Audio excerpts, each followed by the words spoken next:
now again we discuss the teachings about the gracious teacher, Buddha Shakyamuni, and as well as the great Jigdral Dongyal Rinpoche, that he echoed of the essence teaching of the Buddha Shakyamuni. So we follow that instructions, the advice to the fortunate students, and so we're following that. And that again, in here, in the sixth line of this verse, said they have the strong confidence to the with trusty, or how it here translated, trusty that the three jewels are infallible source of refuge. I kind of highlighted this in here. I highlighted that, but in the teaching here, I said three jewels, trusty, and infallible. Those are the three kind of points made. So now we're talking about three jewels. I'm going about three jewels. And we reminded to each other about three jewels. We all talk refuge. We all have the refuge vows. So of course we all know about the Buddha, Dharma, Sangha. We just every day we do practices and chant and take refuge. We know that, but again to each other we activated that memory and knowledge is very good and is a part of our practices, and also is a part of the practice of the studying, contemplating that. So we are studying that, and then contemplating of those kind of little bit of detailed meanings of those each point. That's what really we've been doing, and we discussed about the Buddhas. And now we're going to went to the Dharmas yesterday. And Dharma is simple to tell, is a message in the teaching of the Buddha.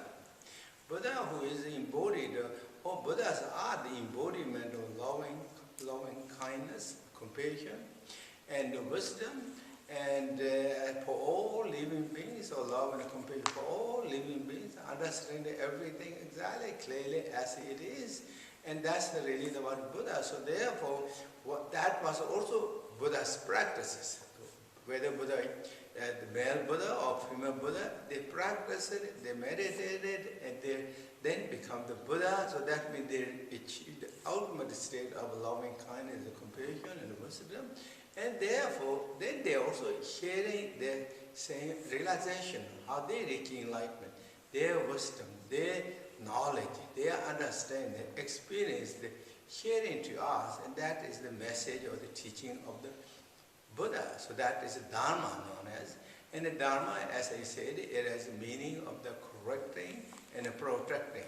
At the same time, although it has meaning of the kind of when you hold or kind of let not fall down or fell down in the ditch or the samsara. So it will kind of held up there. Those are meaning of the dharmas there. So that is really Dharma.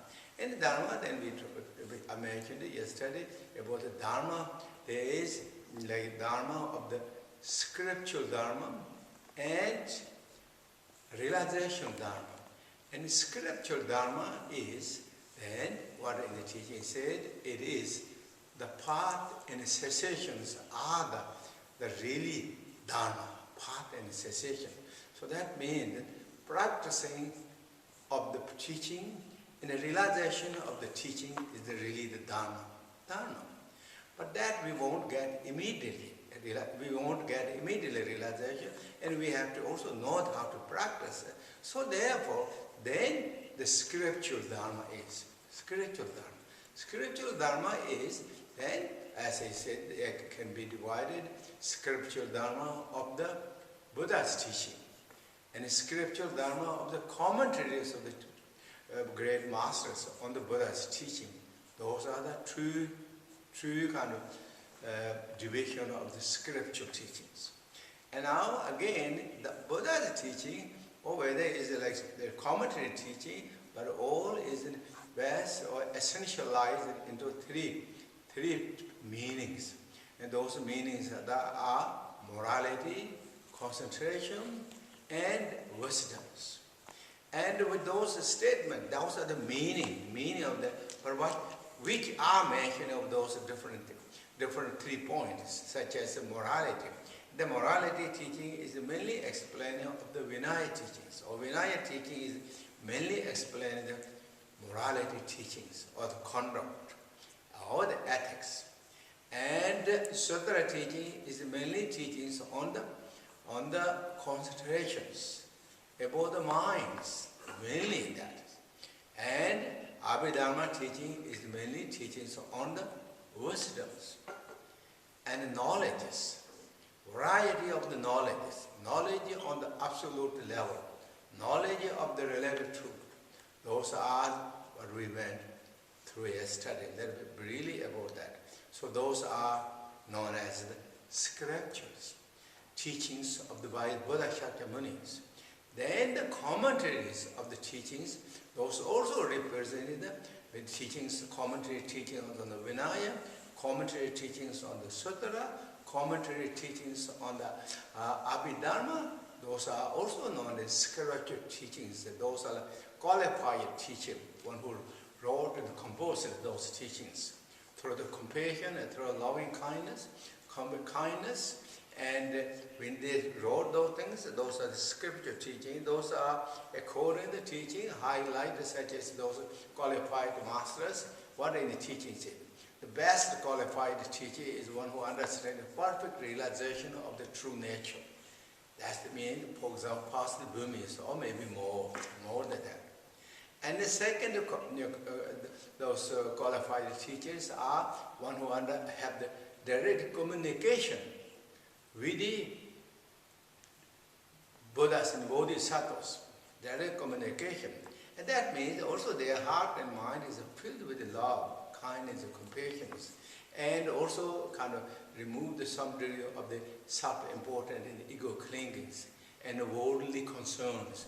Those are really removed. They feel the heart and more gentle, more peaceful. And because of those beautiful qualities in practice, they had the ability to have the connection, direct communication with the Buddhas and Bodhisattvas. So those are known as the middle capability practitioners.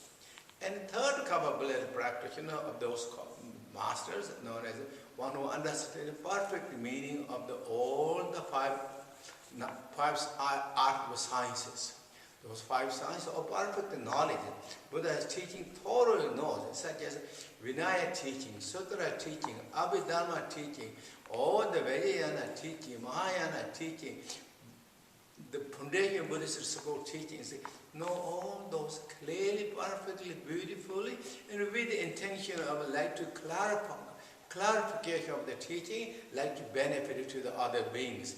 That intention, without any self-important or other kind of any reason, really love and kindness and compassion and respect and appreciation and some degree of clarification of that to benefit to the others, then wrote the commentary. Those are known as the third capability practitioners, higher, medium, and then lesser capabilities. Those are, and those who wrote in such as high capability grade masters, such as Nagarjunas, Vasubindus, Asayangas, and then as well as Sangurapema Sambhava or Shantarakshata, all those are high in the capability practice, grade masters. And then as well as they also could be medium there too. One has communication, those categories. And the third one is the one who knowledge perfectly beautiful, know all the teachings, and plus other knowledges of those. Those are known as qualification masters who wrote the books and commentary. Those are count as then the scripture teaching. So that is really basically about the Dharma. Again, as I said the other day, and you all know, nature of Dharma, again, if I say simply say, nature of Dharma is non-violence and truth and peace. Peace and harmony and respect and appreciation to all living beings. And discover a method that will discover our innate nature and beauty of all these objects, all these phenomena. That is really the teaching. That is the symbol which tells message or the teaching of Dharma. Dharma. Now again I will try some country a little bit to highlight that maybe more simplifying of this the scriptural and realization I translated. Realizations. And again, if I say simple examples, what is scripture? Scripture teaching. For example, when we read or learn, taking lives of others is not good, is unwholesome, is not good. Taking lives of others. Doesn't matter whoever they are, it's not good, according to Buddhism. When you know that, when you understood that, that is known as scriptural knowledge. We understand. With that knowledge, we follow that activity, that teaching. Follow that and always trying thoughtful, not taking lives, other beings. When we apply that teaching, that is realization. That is you're applying the meaning. Not just only intellectuals, but you're applying. So that is known as a simple way to tell of the difference of the scriptural and realizations. Or in other words, for example, if we see all in the teaching said all phenomena are emptiness. When you heard that, and with that all the different reasons you went through, all the teaching went through, and something you got, oh, that already makes sense, is all emptiness. When you got that knowledge, that is known as the knowledge of the scriptures. When you have that knowledge and you start meditating and get some degree of that meaning catching to your mind or to your heart, that is realization. So that is what is. The ultimately in the teaching always means realization is the true Dharma.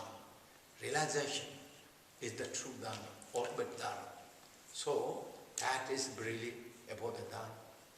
Now I said yesterday I mentioned this Dharma can be divided, scriptural Dharma can be divided, Vinaya, Sutra and Abhidharma. Dharma we said, then where is, for example, now maybe you wonder, where is Vajrayana teachings? Is this is part of the Sutra, or is part of the Vinaya, or is part of the Abhidharma, everything. And again, there is different teachings. Great masters interpreted and following also according to the teaching of the Buddha. And so, for example, as I take the quotation yesterday from the King of all creation tender, said how in that teaching said, Buddha gave 84,000 teachings and 21,000 is Vinaya teaching, principally connected to discipline the attachment. And or discipline the attachment, Buddha gave 21,000 Vinaya teachings. 21,000 teaching, Buddha gave Sutra teaching in order to dispel or discipline, remove the angers. And 21,000 Buddha gave teachings in order to dispel the ignorance. So now at how much? Among the 84,000 teaching, how many we count? We've counted, I believe, 63,000. We went. So now there is still left 21,000. In that Sutra teaching, in that Tantra teaching, said 21,000 Buddha gave the teaching of the Vajrayana teaching in order to dispel all the emotions. So that means attachment, anger, ignorance, all together, 21,000 Buddha gave teaching. So therefore, in that way, in a way, 4 different, not just 3 basket teaching, 4 different basket teachings, according to Vajrayana teaching. So if we added Vajrayana teaching, it makes it whole basket of teachings, that teachings. Then many great masters and others also said, oh, the Vajrayana teaching can be summarized within the three basket of teachings. Teachings. Because the Vajrayana teaching, many teaching has the same nature. Vajrayana teaching has the teachings on morality. Vajrayana teaching has the teachings on the concentrations. Vajrayana teaching has teachings on the wisdom. So therefore, it can be summarized just in a three pitaka or three basket teachings. Basket teachings. And what are the morality teachings of the Vajrayanas? All the Samaya teachings. General Samaya teaching, Pacific Samaya teachings of those different deities, those are all known as morality teachings, ethics teachings. And in Vajrayana teaching also there is so many meditations, concentrations. So many different meditations, such as visualizations, characterize the complete stage practices. So complete stage practices and visualization teaching, all those is then concentration teachings. Teachings is concentrated teachings. Now all then these great emptiness teachings, such as Mahamudra teachings, or the Dzogchen teachings, teaching, those are ultimate teachings on the wisdoms.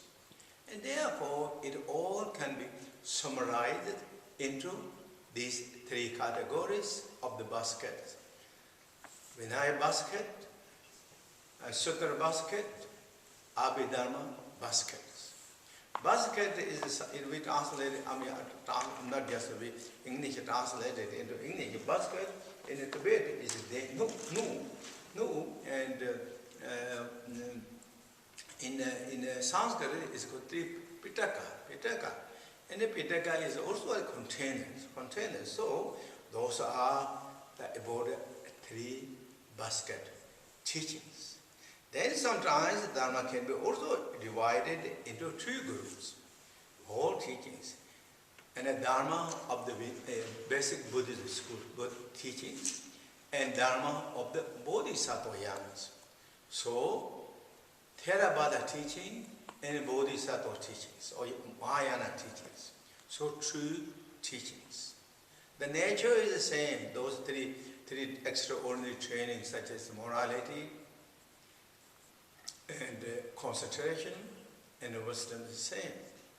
But at way, kind of how to summarize, how highlight that, how to bring capture the meaning, the essence or understanding of this entirely the reach of the teachings. So, Theravada or the foundation Buddhist teachings, and the Mahayana teachings.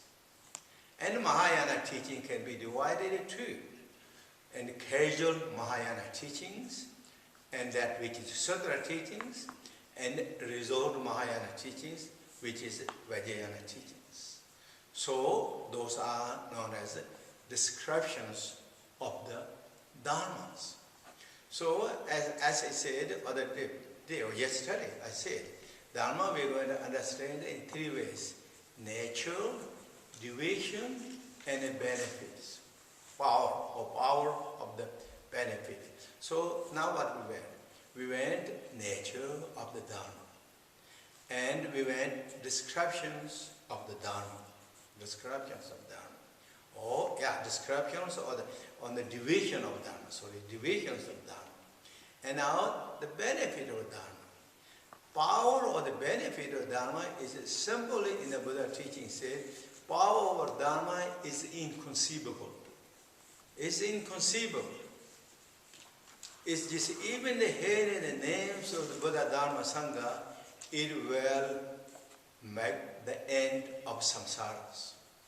And even the names of hearing of the Buddha, Dharma, and Sangha, it will open the door to the enlightenment. And then if we practice, it has so much powers. From that on, we are more settled. That from that on, we begin to see value and important reaching of our own self. And we know at that moment, we understand value and the importance of all other living beings. That moment, that means we begin harmony, peace, respect, appreciations. As we continue to practice meditating and activating that teaching into heart and mind, the power grows, power deepens. Power is come as like brilliant sunlight begin to now shine in the heart and mind. And that will shine, illuminated our own heart and mind, but also it will help benefit to all the beings. That, and we're reversing the direction of the samsara by practicing Dharma. So this is really so powerful, so special. And there is so many beautiful stories, even hearing the names of the Buddhas or Buddha Dharma Sangha. It came out of completely troubles. In the teaching said, in ancient time, some merchants went on the ocean to get the jewels. Always in the teaching mentioned going to get the jewel, the material jewel from the ocean, and then they're returning back to the land. And in between, they have the big troubles of the cyclones or the typhoon. Typhoon kind of attacking came there. And there's nothing to do, anything. They are completely, everyone is in danger in their lives. But immediately they call to that time. That time is that time Buddha is still living as physical forms in India. So they somewhat know about the Buddha and they just pray to the Buddha. That immediately, according to the teaching, Buddha appeared right above the sky and then protected from the danger of typhoons. So this is really one of the examples. There's numerous examples in the Buddhism. Buddhism, by practicing, meditating, it protected every danger and difficulty, troubles, and fulfill all the wishes. Then we have the stone opposite devotions, and then it comes so beautifully, perfectly, and those are where you all know in the teachings of the world, some of my perfect teachers, and as well as many other sources, so you can see how powerful and how beneficial it is. So those are really about Dharma. So now among the three jewels, we talk about the Buddha, we talk about the Dharma. And now I go over a little bit about the Sanghas. Now, first I talk Sangha. Sangha is a Sanskrit word, and in Tibet it translated as Gendun. And in the 8th century, those great emanated translators. And that means during the time of the King Tsewang Dongyal, Guru Padma Samye, great master Shen Darakias. During that time, this translated Sangha has translated into Tibet, Gendun. In the English, I think we kept, in the capitals, like everyone knows Sangha. So it's kept the same Sanskrit word.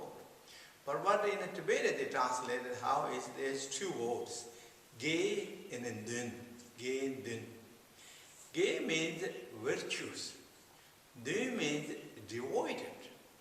Devoted. So devoted to the virtues.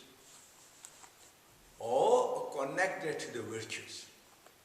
Devoted or very much devoted to the virtues. So that means virtues, of course, we all discuss, I think quite a lot before, those like cause and effect is an inevitable time. We did, and of course you all know that too. Virtues is the 10 virtues. 3 by the body, 4 by the speech, 3 by the mind, as we listed, then you know too. So those are known as virtues. So Sanghas are devoted to these virtues. So that a simple to tell, their actions, body activity is gentle and peaceful, their verbal activity is gentle and peaceful, and their mind activity is more gentle and peaceful, and therefore all their activities of the body, speech, mind are more calm and peaceful virtues. And that also means dun, means in it to be translated, means devoted. How long? Until we reach the enlightenment, until we discover the final result, we devoted. So that is not just only for short time devoted, but keeping that. When we do this, what is this? Also, when we are devoted to the virtues and discipline our activity of the body, speech, mind, then what is? That captures the essence of the Buddha teaching. All those three basket teachings, what we're talking, all those Vajrayana teachings, all that is really we're captured. We are keeping. That is Buddha, greatest teacher, Buddha Shakyamuni himself said, avoid the negative activities, perform the positive activities, discipline your mind. This is my teaching. That is what the greatest teacher said. That's it. Avoid the negative activities, perform the good activities or beneficial or positive activities, discipline your mind. What means discipline mind, for example? Discipline, of course, we think immediately wild mind. It's true, wild mind. But also it means cause of that wild. Emotions, anger, jealous, hatred, then fundamentally cause of ego clean. Discipline that. Avoid that. Avoid that. Then that is really, we capture essence of the Dharma. Essence of the teachings of the greatest teacher Buddha Shakyamuni and Padma Samye, all the great masters. Even maybe we don't have big names, these and that things, but we capture. We are drawn to the earth. Down to the earth. We are settled. From that on, that practitioner, the Sangha member, is on the way to the enlightenment, way to beneficial all the beings.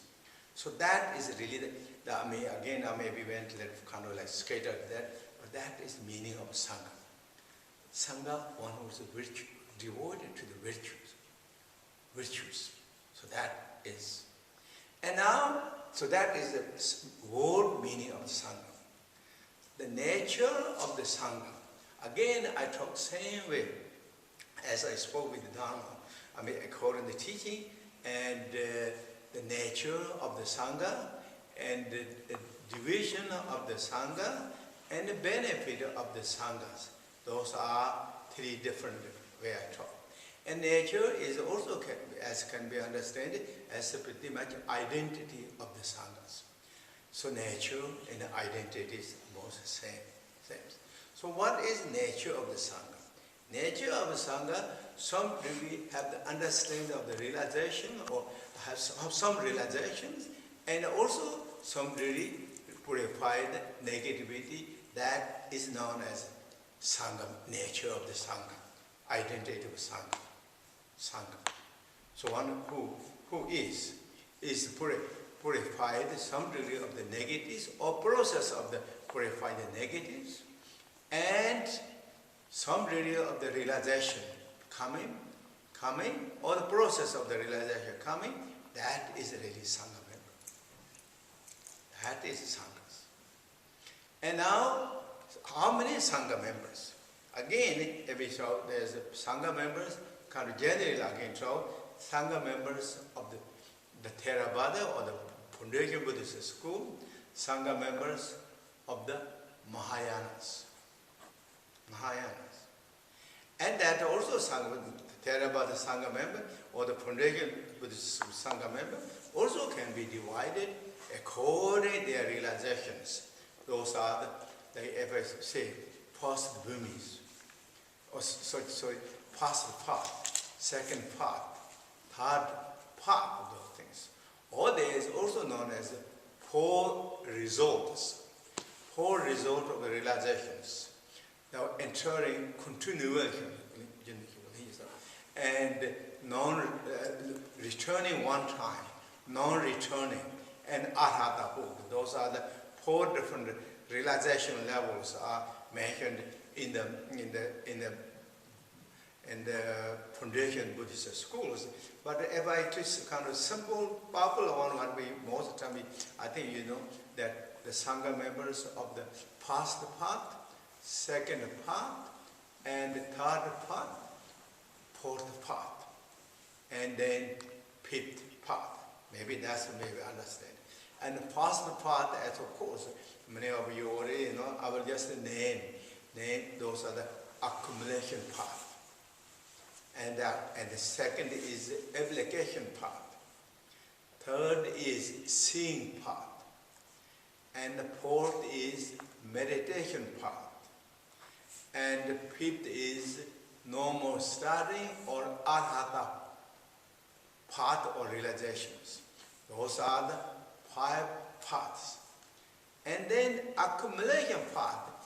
Simple again to tell, accumulation part, here you do a lot of meritory activities, particularly meritory activities of the physical, mentally or physically, verbally meritory activities. Those are accumulation part, roughly, very simple, with the devotion, with the courage, with the commitment, with the determination, you do these things.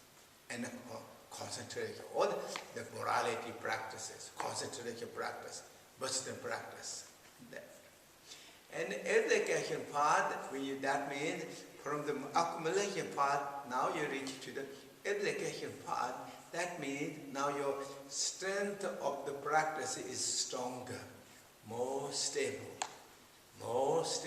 stronger. In a way, it is now one way, highway. It's not too much lingering back and forth, kind of almost one way that you reach the highway that. And then get realization and all your courage and commitment, confidence, those are growing or deepening. And those are then, and also are some knowledge, understanding of the knowledge of true nature of the emptiness is coming, or emptiness, self-emptiness, such as egolessness. Those realization is dawning. This dawn of realization is booming or shining. That is the application part. And then next one is the seeing part.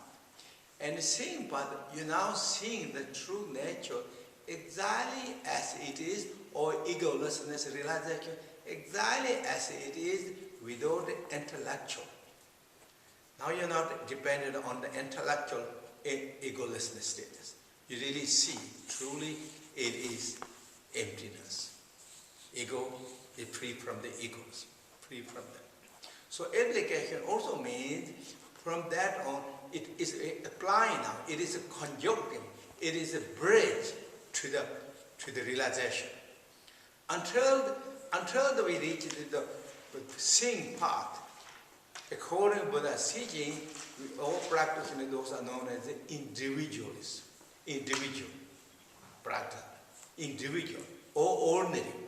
But seeing part, when you reach the seeing part, that individually, now not just the ordinary person, they are known as noble. In a Tibet, it's a papa. You now become the noble. Because you are noble, you are elevated from the duality of the ego clingings. In a way, you come out of that trap. So, therefore, it's called nobles. And then, meditation part is, so therefore, all that Sangha members, one after another, those are different Sangha members of the Theravada, or the basic Buddhist schools. And then, Mahayana, again, 2 groups. There is Vajra Sangha members, and then Mahayana Sangha members. Mahayana Sangha members are what is known as bodhisattvas, male and females. And Vajrayana Sangha members known as Videdara, male and females. Or yogi and yoginis, those terminologies. But reality is all Mahayana, according to teaching. All Mahayana. And again, they begin to practice Sangha members of the first bhumi, second bhumi, third bhumi, or Sangha members, first part, same thing, that equivalent, but this time is more realization and understanding is much more deeper, much wider, and intention thoughts are more stronger and more deeper, and therefore it's called also Mahayanas. So those are all Mahayana Sangha members. And so that is Mahayana.